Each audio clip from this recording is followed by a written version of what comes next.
جو ہے اور وہ ہمارے لیے ایک سبق بھی رکھتی ہے کہ ان منافقوں سے مسلمان یہ کہا کرتے تھے کہ آمنو کما آمن الناس، یعنی ان سے مطالبہ یہ کیا جاتا تھا کہ ایمان اسی طرح لاؤ جیسے کہ اور لوگ ایمان لائے ہیں، یعنی جو سچے مسلمان ایمان لائے ہیں۔ ظاہر ہے کہ یہاں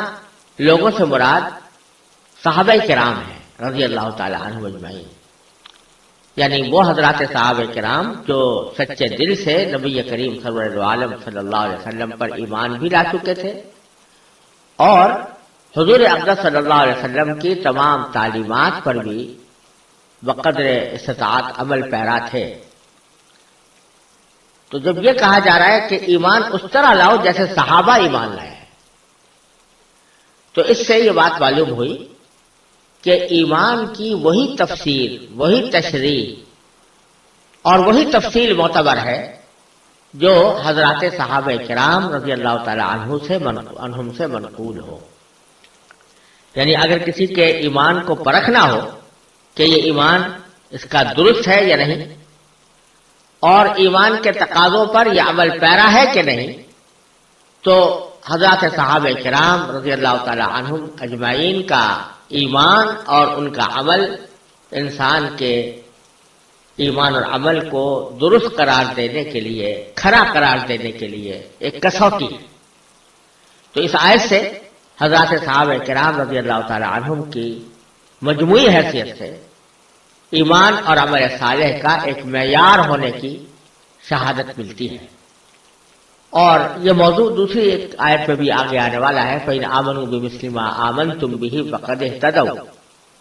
اور حضرات صحابہ کرام رضی اللہ تعالی عنہم کے جو فضائل اور جو مناقب قرآن کریم میں بیان فرمائے ہیں ان کا بھی ذکر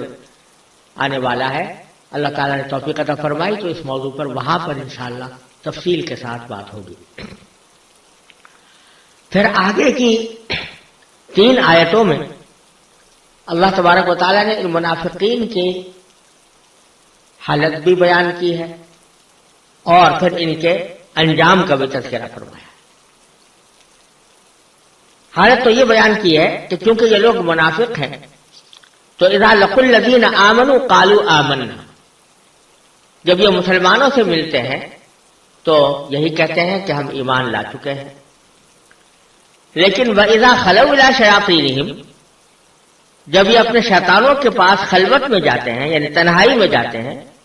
قالوا انا معکم، تو وہ ان سے یہ کہتے ہیں کہ ہم تو تمہارے ساتھ ہیں، انما نحن مستہزئون، اور جہاں تک مسلمانوں کے سامنے ایمان کے اقرار کرنے کا تعلق ہے تو وہاں تو ہم مذاق کر رہے ہیں، ہم تو مذاق کر کے یہ کہتے ہیں کہ ایمان لے آئے، حقیقت میں ہم مسلمانوں کے ساتھ یہ مذاق کھیل رہے ہیں، ایک طرح سے ان کی ہنسی اڑا رہے ہیں کہ ان کو یہ یقین دلایا ہوا ہے کہ ہم تمہارے ساتھ ہیں اور تمہاری طرف مسلمان ہیں، لیکن حقیقت میں نہ مسلمان ہوئے نہ ایمان لائے،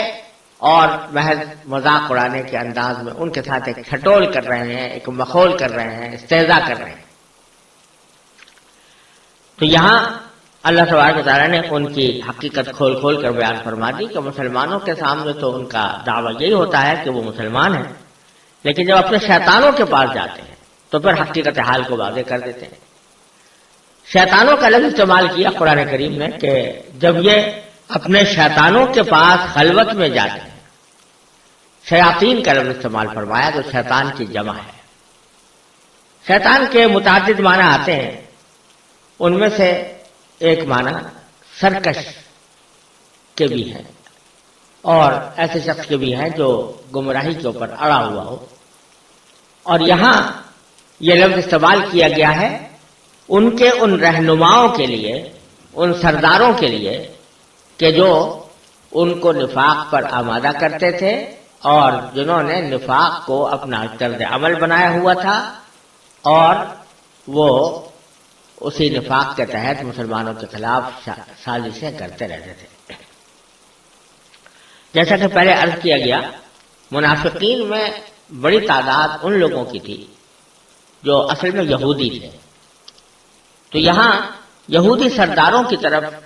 اشارہ کیا گیا ہے اور اس بات کا بھی امکان ہے کہ اس میں وہ کفار بھی شامل ہوں، وہ کفار یعنی مشرکین جو ایمان تو نہیں لائے تھے اور وہ بھی منافقین کے ساتھ مل کر یا یہودیوں کے ساتھ مل کر اسلام کے خلاف سازشیں کرتے رہتے تھے۔ ان کی خواہش بھی یہی تھی کہ کسی طرح اسلام معاذ اللہ سربلند نہ ہو اور اس کو ترقی نہ ہو اور وہ ختم ہو جائے۔ تو ان لوگوں کے پاس جب یہ لوگ جاتے تھے منافقین، تو جا کر یہ کہتے تھے کہ ہم تو آپ ہی کے ساتھ ہیں، اطمینان رکھیے، ہم نے جو کچھ ایمان کا اظہار کیا ہے وہ محض مذاق کے طور پر ہے۔ کیونکہ یہ سردار اور رہنما جن سے جا کر وہ لوگ یہ باتیں کرتے تھے وہ در حقیقت ایک بہت عظیم فساد کے مرتکب تھے کہ ان منافقین کی پیٹھ تھپکتے تھے، ان منافقین کی ہمت افزائی کرتے تھے، ان کے نفاق پر ان کو شاباش دیتے تھے۔ تو اس واسطے جو شخص نے نفاق کا بیج بوئے یا نفاق کی رہنمائی کرے یا نفاق کی ہمت افزائی کرے تو وہ چونکہ ایک بہت بڑے گمراہی کا سبب بنتا ہے۔ اس واسطے اس کے لیے یہاں پر شیاطین کا لفظ استعمال کیا ہے کہ وہ لوگ شیاطین ہیں، حقیقت میں وہ انسان کہلانے کے مستحق نہیں۔ اب جب انہوں نے یہ کہہ دیا کہ ہم جو مسلمانوں کے ساتھ باتیں کرتے ہیں وہ تو مذاق ہے جو ہم ان کے ساتھ کر رہے ہیں، یعنی ان کو ایک دھوکہ دیا ہوا ہے کہ ہم تمہارے ساتھ ہیں، حقیقت میں ان کے ساتھ نہیں ہیں، تو اس کے جواب میں اللہ تبارک و تعالی نے فرمایا کہ اللہ یستہزئ بہم ویمدہم فی طغیانہم یعمہون۔ وہ کیا مذاق کریں گے؟ اللہ ان کے ساتھ مذاق کرتا ہے، اور اللہ ان کے ساتھ مذاق کرتا ہے یعنی مذاق کا معاملہ کرتا ہے اور انہیں ایسی ڈھیل دیتا ہے کہ وہ اپنی سرکشی میں بھٹکتے رہیں۔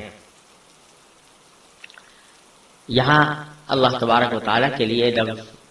مذاق کا استعمال کیا گیا ہے۔ یہ تو بالکل ظاہر بات ہے، جو شخص بھی اللہ تعالیٰ پر ایمان رکھتا ہو تو اس کو یہ سمجھنے میں کوئی دشواری نہیں ہو سکتی کہ اللہ تبارک و تعالیٰ کی ذات انسانوں کے جیسے مذاق سے کہیں بالاتر ہے، اور اللہ تبارک و تعالیٰ مذاق کرنا اللہ تبارک و تعالیٰ کی صفت نہیں ہے، اور اللہ تعالیٰ کے شان سے یہ بات بالاتر ہے کہ وہ کسی کے ساتھ مذاق کرے۔ لیکن یہاں پر جو لفظ لایا گیا ہے کہ اللہ تعالیٰ ان کے ساتھ مذاق کرتا ہے یعنی مذاق کا معاملہ کرتا ہے، یہ در حقیقت ان کے اس قول کے